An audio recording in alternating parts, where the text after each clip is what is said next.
Paralelismos de mundos subterráneos.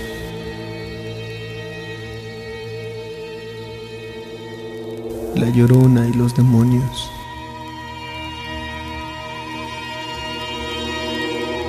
El universo de nuestro sórdido final.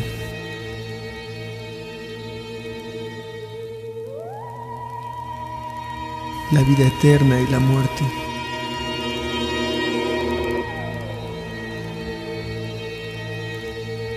Y si Dios está con nosotros, ¿quién está con ellos? De la clarividencia a la sinestésica existencia humana, nace desgarrado y sin piel. Visiones nocturnas.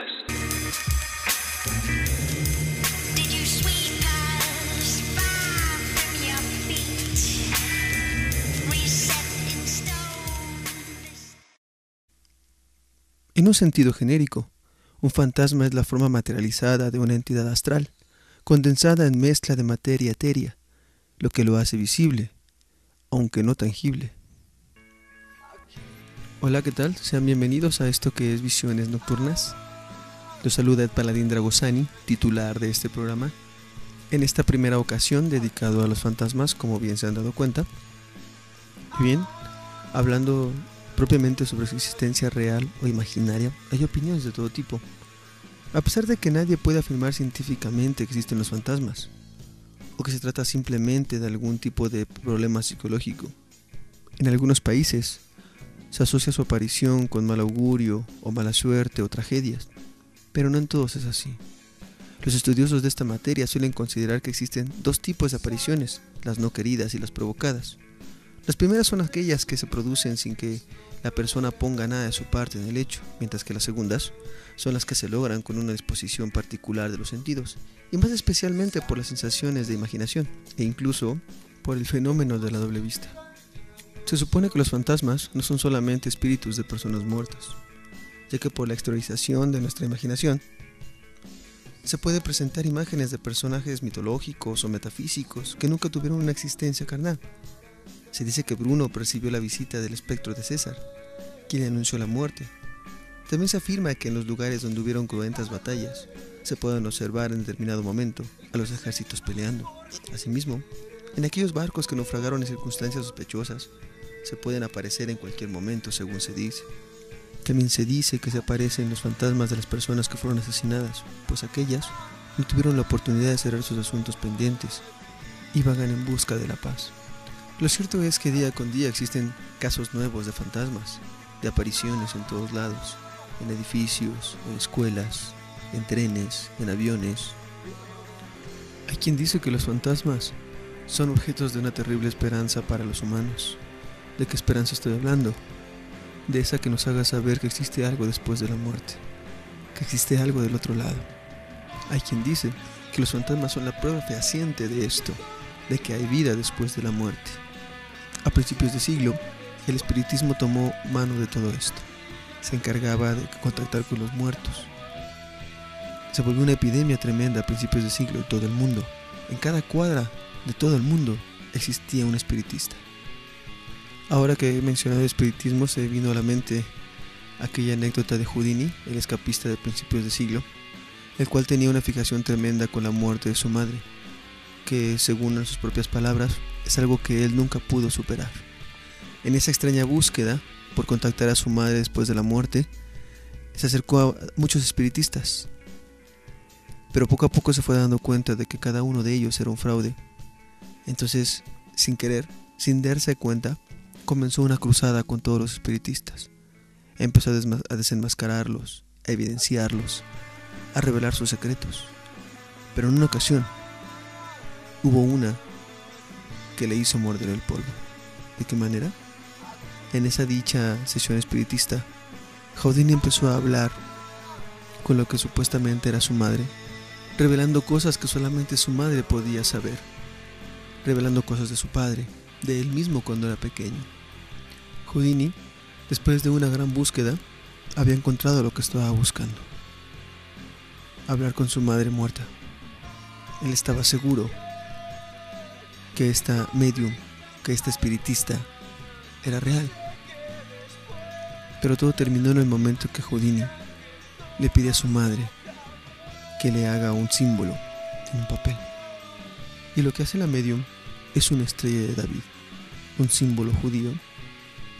Esto hace que Houdini enfurezca de una forma estrepitosa, sale de la sala completamente indignado y molesto, gritando que una vez más esto era una farsa. ¿Por qué? Porque su madre era católica, no judía. Como vemos, el asunto de los fantasmas tiene volcado plenamente a los humanos referente a aquella posibilidad de que existe vida después de la muerte. Yo tengo una teoría referente a qué pasa cuando alguien muere, que se divide en tres partes. La primera es que el individuo no sabe que ha muerto muchas veces y trata de seguir una vida normal, caminando, yendo, viniendo o llevando cosas que hacía en vida. La segunda es cuando este individuo se da cuenta de que sí, efectivamente está muerto. Entonces comienza a querer tener contacto con las personas, a tener comunicación, a aparecerse para decirles algo, comunicarles algo, como en muchas historias se dice. Y la tercera es cuando crean como una extraña negación de esto y quieren seguir viviendo. ¿A qué se refiere? A las extrañas posesiones, a las tomas de cuerpo, que también sucede.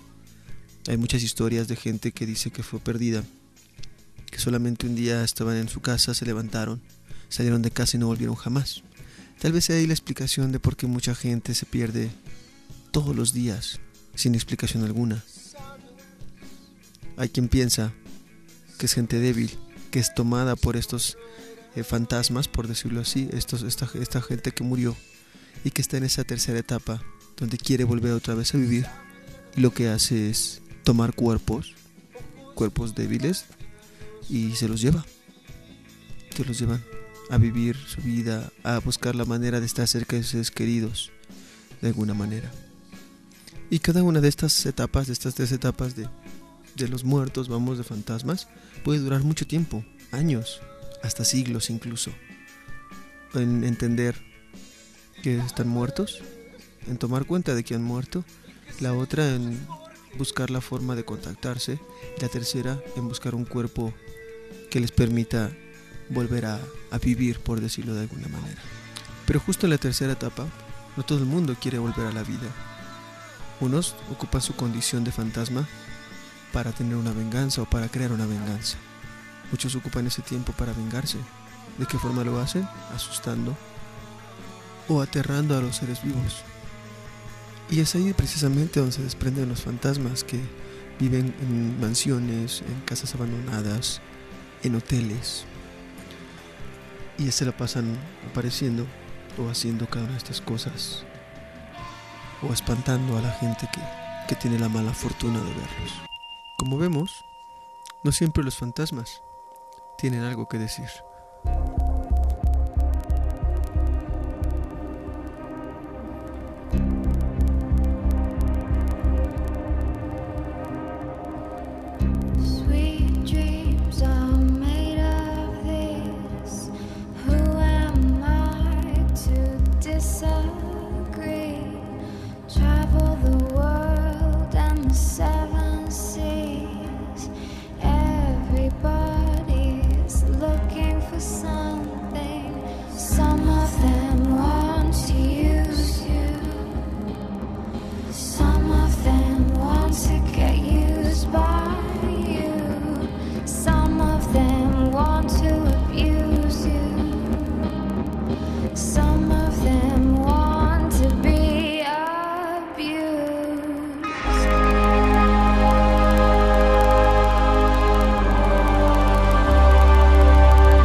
Esto que escuchamos fue Sweet Dreams en la versión de Millie Browning. Y ahora hablaremos sobre los casos más representativos de fantasmas, o los más sonados al menos. Y quiero iniciar con el vuelo 401. Esto ocurrió el 29 de diciembre de 1972. Fue un vuelo comercial de Nueva York a la ciudad de Miami, el cual terminó en una terrible tragedia, en decenas de muertos, ya que el avión colisionó a pocos minutos después de su despegue. Y bueno, realmente el problema de esto, después de la tragedia, y lo que nos hace mencionarlo en este programa, es lo que ocurrió después. El capitán Bob Love y el oficial Don Repo comenzaron a aparecerse después de ese terrible accidente en aeronaves en situación de emergencia. Y no nada más ellos, sino otros miembros de la tripulación comenzaron a aparecerse en diferentes aeronaves y vuelos de la misma compañía. El capitán y el oficial comenzaron a aparecer de una forma muy recurrente en los aviones de esta misma aerolínea. Comenzó a parecerle muy preocupante a los ejecutivos de dicha aerolínea. ¿Por qué? Porque no solamente la gente de la tripulación veía estos fantasmas, sino también el público usuario comenzaba a verlos. Incluso hay quien afirmaba haber hablado con ellos. Algunos oficiales de la torre de control afirman haber entablado un diálogo con ellos, dando ciertas instrucciones para que dichas naves no tuvieran un accidente o no pasara algo diferente o reportando algún tipo de avería. A la compañía no le quedó otra más que pagar una investigación, lo cual arrojó lo siguiente. Resulta que los fantasmas aparecían solamente en aviones que tenían partes que habían sido recuperadas de aquel accidente 401, porque ellos decían que todas esas partes estaban averiadas o malditas, podría ser. Y a la compañía no le quedó otra opción más que retirar todas aquellas partes que habían sido recuperadas del 401 y habían sido puestas en otras aeronaves. Una vez haciendo esto, los fantasmas cesaron. Ese fue el caso del vuelo 401. Y ahora hablaremos de las caras de Belmes, sucedido en Belmes de la Moralera, un pueblito en España. Esto en agosto de 1971, cuando María Gómez Cámara, casada, ama de casa y madre de 5 hijos, quedó paralizada justo al instante que removió las brasas del fuego de la cocina y ante sus ojos surgió la silueta de un rostro humano en el suelo del cemento. Los vecinos contemplaron cómo la mujer huía despavorida, gritando por las calles sin saber muy bien qué estaba pasando. Ninguno de ellos podía imaginar que el humilde hogar de la familia Pereira Cámara, situado en la desaparecida calle Antonio Rodríguez Acosta, número 5, en la actualidad llamada calle María Gómez Cámara, había nacido el que hasta la fecha es uno de los principales casos de casas encantadas en España y en el resto del mundo.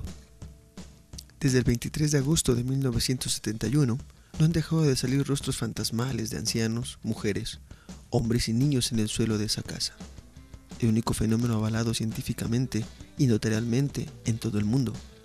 Eso quiere decir que muchas investigaciones se han hecho al respecto, casi todas con el afán de desmentir o hacer ver que las caras de Belmes son un fraude. La primera cara que apareció se le llamó la pava, después apareció el abuelo, y hasta ahora ha habido cientos de caras que han aparecido en ese lugar. Lo misterioso y extraño de estas caras es que no siempre están de la misma forma. Un día amanecen de frente y meses después ya están de lado, y después ya están de perfil, y después un día desaparecen y aparecen otras. En una ocasión se hizo una investigación donde con una solución de nitrato de plata se produjo la apariencia de rostros parecidos a los de las caras de Belmes, intentando mostrar que eran fraudes o cómo se podían hacer. Después de esa investigación, mucha gente y muchos medios pensaron que en verdad así era, las caras de Belmes eran un fraude. Ahora, no hace mucho tiempo, la mujer, María Gómez Cámara, murió. La que supuestamente hacía las caras había muerto. Pero inevitablemente las caras seguían estando ahí y siguen hasta la fecha estando ahí. Aparecen unas nuevas y desaparecen otras en diferentes posiciones todo el tiempo. El siguiente caso es el caso de Cañitas. Esto en abril de 1982 aquí en México DF. Ocurrió en el número 51 de la calle Cañitas en México DF. El expediente Cañitas, a pesar de haber transcurrido 25 años, es uno de esos episodios oscuros, turbios y sombríos que ponen de manifiesto los peligros que conllevan acercarse al más allá. En abril de 1982, todos los participantes de una sesión de Ouija se vieron afectados por una extraña maldición que desembocó finalmente en la muerte de todos los participantes. Carlos Trejo, el único superviviente y propietario de la casa donde se practicó la denominada comunicación, ya no volvió a ser la misma persona desde entonces, y vive inmerso en la búsqueda de una respuesta a todo lo que sucedió. Pasaban varios minutos desde las 7 de la tarde de aquel día maldito cuando un grupo de jóvenes vivió como su vida quedaba marcada tras hacer una pregunta: ¿hay alguien ahí? Antes de continuar, les he de mencionar que ningún otro caso mexicano ha cobrado mayor popularidad que el expediente Cañitas, ni los seres fantasmagóricos que deambulan por el Archivo General de la Nación, esa antigua prisión donde perdieron la vida más de 2.300 personas, y en el que los vigilantes de seguridad han podido contemplar las figuras de presos por diferentes puntos, ni los sucesos fantasmagóricos que han tenido lugar en el aeropuerto del Distrito Federal, donde algunos pilotos han observado entidades espectrales por las pistas de aterrizaje tras el accidente que se vivió en las instalaciones aeroportuarias en 1967, ni las apariciones de niños fantasmas en el Hospital Cuauhtémoc, estudiadas por Joseph Figueroa y Gabriela Olivares, si mal no recuerdo, o incluso la niña espectral que parece morar en las instalaciones de Protección Civil de México, estudiadas durante los últimos años, superan el caso Cañitas. Y ninguno lo hace por las extrañas muertes que sufrieron todos y cada uno de los participantes en aquella sesión de Ouija. De forma seguida y siempre según el testimonio de Carlos Trejo, transcurridos 4 años desde que se practicó el fatídico juego, los accidentes de coches, resbalones mortales, ataques cardíacos y enfermedades terminales se sucedieron y acabaron con la vida de los personajes que estuvieron involucrados en el episodio espectral de Cañitas. Lamentablemente, este muy sonado caso tuvo un desenlace tremendamente extraño. ¿A qué me refiero? A que después su protagonista, Carlos Trejo, hizo cosas como, por decir extrañas, formar una asociación cazafantasma en México. Después de eso se pone a financiar obras de teatro, Cañitas todas. Después él produce la película Cañitas. Y más adelante empiezan a aparecer en los medios gente que supuestamente había muerto después de aquella sesión de Ouija, según siempre la palabra de Carlos Trejo en el supuesto libro de Cañitas. Pues esa gente empezó a decir que era mentira, que todo eso nunca había ocurrido, que era mera invención de Carlos Trejo y que lo que quería el tipo era lucrar con esto. Y lo estaba logrando de una forma extraordinaria, pues ya había sacado un libro, una obra de teatro y la película ya se había hecho. Entonces el destino final de Carlos Trejo fue que su credibilidad se haya ido por los suelos hoy día. Quise tocar el tema de Cañitas porque ha sido hasta la fecha un tema muy sonado y muy recurrente cuando se habla de fantasmas en México. Pero ahora quiero hablarles de un caso que para mí en lo personal me parece muy interesante, el de la Casa de las Sombras, un caso también mexicano. Pero bueno, eso será una vez que volvamos de este tema. Qué bueno que siguen escuchando esto es Visiones Nocturnas.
You know what to do. Gonna always be there. Sometimes if I shout, it's not what's it's intended. These words just come out with no cross to bear. I'm sorry, but I'm just thinking of the right words to say. Promise. I know they don't sound the way I planned them to be. Promise. But if you wait around a while, I'll make you fall for me. Promise. I promise you. I'm sorry, but I'm just thinking of the right words to say. Promise. I know they don't sound the way I planned them to be. Promise. And if I had to walk the world, I'd make you fall for me. I promise you. I promise you I would.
Deshabitada desde hace 30 años, la Casa de las Sombras ha sido un lugar rodeado de extrañas leyendas y mitos.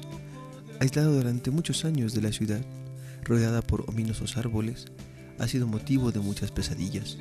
Los vecinos afirman que en su interior suceden cosas muy extrañas e inexplicables, pero no encontramos a nadie que hubiera entrado en la casa y mucho menos que se hubiera quedado durante una noche. Se reportan extraños ruidos que provienen del interior de la casa. Muchos lo describen como el llanto de un recién nacido. Otra manifestación es el rumor de que se ven sombras de personas cruzando por las ventanas, aunque saben que nadie se encuentra dentro. Este es el fenómeno que le dio nombre a la casa, o por lo menos eso queremos suponer, ya que esta se conoce así desde hace ya muchos años. Las sombras siempre han sido un misterio, inclusive si uno recuerda su infancia se podría acordarse de uno mismo tratando de ganarle el paso a la sombra, dejarla atrás. En muchas culturas se le considera un apéndice de nosotros y en verdad lo es. Pues a quién no le molestaría que un tipo cualquiera jugara figuras promiscuas con su sombra sobre la novia del primero o sobre la sombra de ella. Los antiguos pensaban que en ella residía el alma, en ese apéndice escurridizo, casi incontrolable y etéreo. Al igual que nuestro reflejo, puede ser atacada por los seres oscuros sin que siquiera nos diéramos cuenta. Puede ser asaltada y su esencia, nuestra esencia, podría ser robada sin que lo supiéramos, lo cual nos traería poco a poco la muerte. Todo empezó a mediados del año 2000. Astiaro, un vidente que en aquel tiempo salía en un programa de TV Azteca llamado Consejo de Mujer, haciendo algunas predicciones, leyendo cartas, diciendo algunos signos, e incluso un detalle curioso que hizo en aquel tiempo fue el haber dicho quién ganaría las elecciones en aquel año. Durante 75 años el PRI siempre había ganado, y era sumamente extraño y bastante improbable que él dijera que iba a ganar el PAN. Y sí, efectivamente, en ese año el PAN ganó la presidencia con Vicente Fox. Este hecho le trajo demasiada credulidad, lo cual aprovechó para lo siguiente. En aquel tiempo existía una estación de radio llamada Radioactivo 98.5, la cual, en compañía de Astiaro, lanzó una convocatoria para ver quién del público quería pasar unas noches con Astiaro en una casa embrujada. Dicha convocatoria resultó ser una bomba, ya que cientos y cientos de solicitudes llegaron a la estación pidiendo formar parte de esa caravana que Astiaro iría encabezando a esta casa embrujada. Hubo que hacer una previa selección de esto y al final le quedaron casi 15 personas. Una vez hecha la selección y ya en la casa, todo se salió de control, pues incluso una persona murió a raíz de las terribles cosas que supuestamente se vivieron en la casa. Todo esto viene plasmado en un libro que se llama La Casa de las Sombras, de Dante Alfau, el cual fue uno de los reporteros y gente que participó dentro de esta casa. Sería inútil describir lo que viene en el libro, ya que me interesa que puedan leerlo por la forma tan precisa de cómo es descrita los hechos que estuvieron dentro de la casa. En cuanto a espectros, Dante Alfau lo que hace una vez terminado esto, hace un tipo de investigación, y esa investigación lo lleva incluso a ver por qué había esas sombras dentro de la casa, los asesinatos que habían tenido, incluso el nexo con algunos narcos. Él padece algo que le llaman el mal de ojo, el cual tuvo que ir a Oaxaca que se lo quitara, el tipo casi muere. Todo esto bajo el rubro de que todo lo que viene en el libro y todo lo que pasó es verdad, ya que vienen con datos precisos y lugares. Lo único que no viene es la dirección de la casa aquí en el DF. Bien, eso es todo lo relacionado con la Casa de las Sombras. Ahora continuaremos con algunos lugares terroríficos o algo que tiene que ver con fantasmas, y si no, al menos con los muertos. El primer lugar que puedo recomendarles para que asistan si desean pasar miedo podría ser las catacumbas de París. Extrañamente he tenido conocidos que han viajado a París y han visitado muchísimos lugares muy comunes y los ya clásicos como, no sé, la Torre Eiffel por ejemplo, y otras cosas así de simples, pero pocos de ellos saben de la existencia de las catacumbas de París, que solamente pocas personas llegan a visitar cuando suelen ir. Y bueno, les puedo comentar de ello, que el subsuelo de París está horadado por una inmensa red de túneles, que montándonos una vez más en nuestra particular máquina del tiempo, nos llevaría hasta el tiempo en que los romanos ocupan gran parte de Galilea, y en este mundo de tinieblas estaba iluminado, solo en parte por la luz de la mañana que asfixiaba a aquellos que día y noche clavaban sus piquetas sobre las duras piedras de la mina. Así las cosas. Las minas fueron sacadas del olvido bien entrado el siglo XVIII.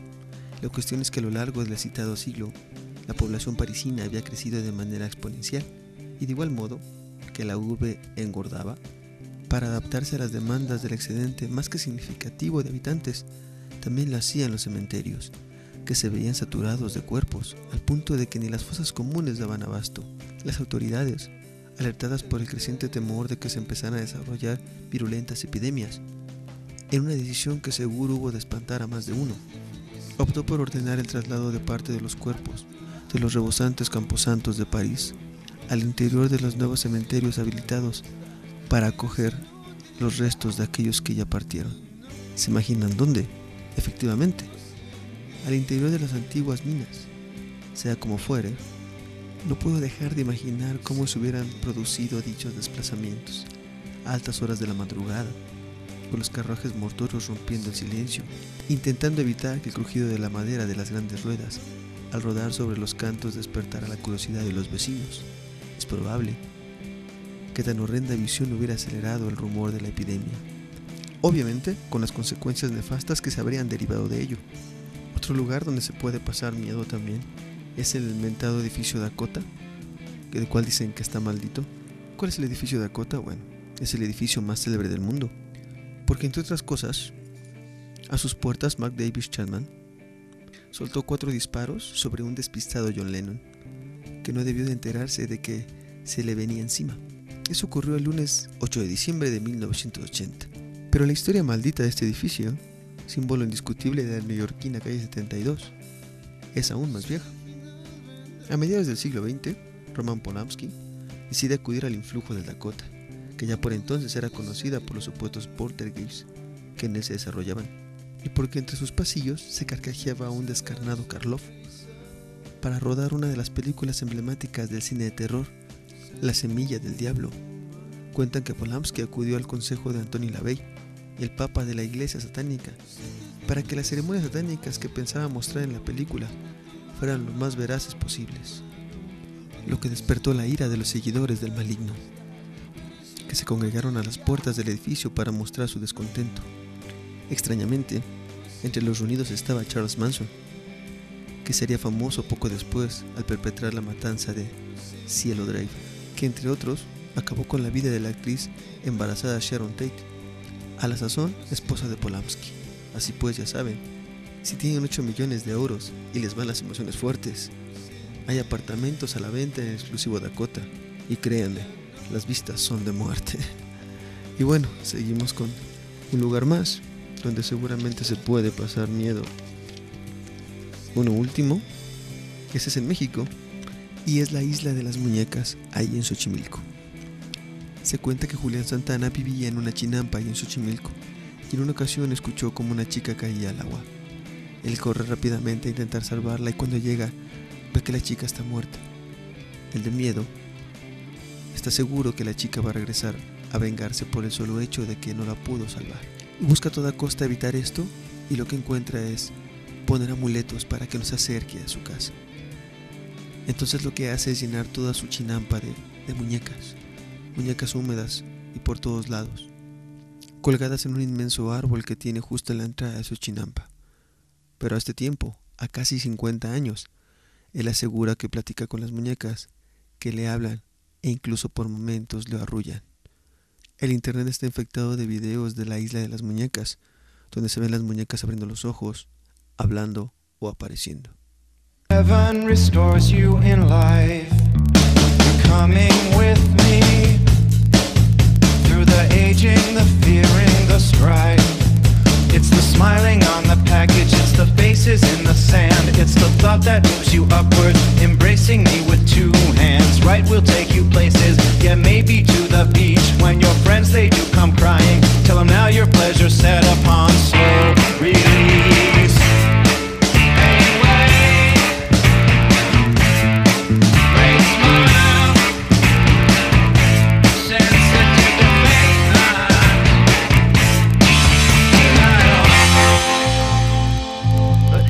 On trial. It took a lifespan with no cellmate, a long way back. Sandy, why can't we look the other way?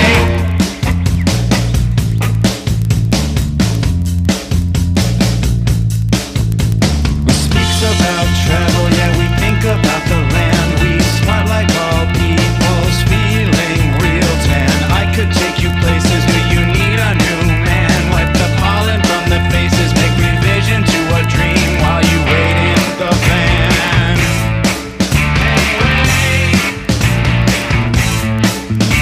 Smile, sense that you can make night.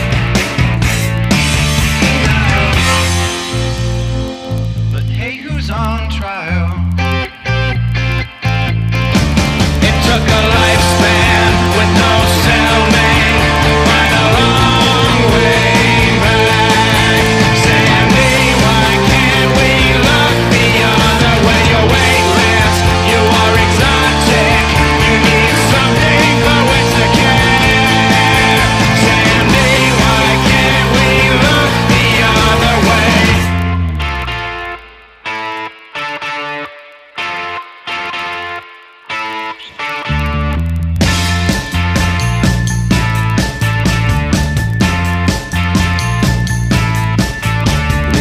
Under the belly, lay some grease inside my hand. It's a sentimental jury and the makings of a good plan. You've come to love me lightly, yeah, you come to hold me tight. Is this motion everlasting or do shadows pass in the night? Rosemary, oh heaven restores you in life.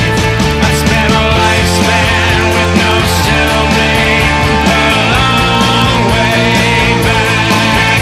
Sandy, why can't we look the other way? You're weightless, semi-erotic, you need someone to take you there. Sandy, why can't we look the other way? Why can't we just play the other game? Why can't we just look the other way?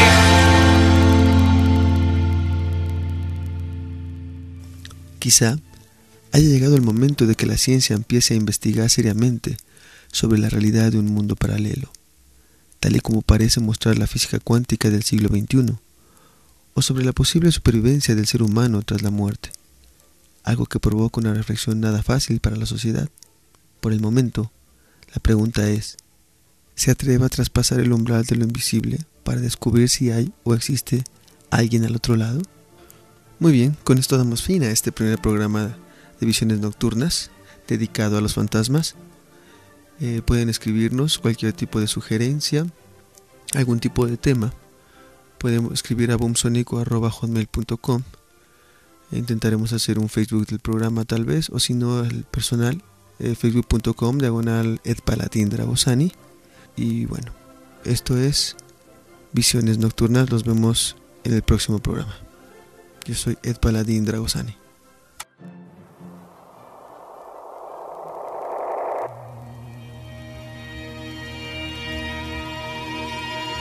Paralelismos de mundos subterráneos.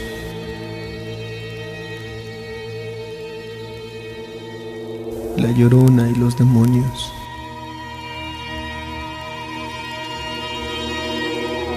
El universo de nuestro sórdido final.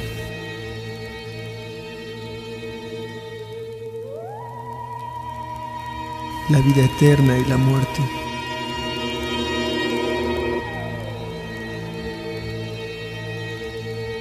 Y si Dios está con nosotros, ¿quién está con ellos?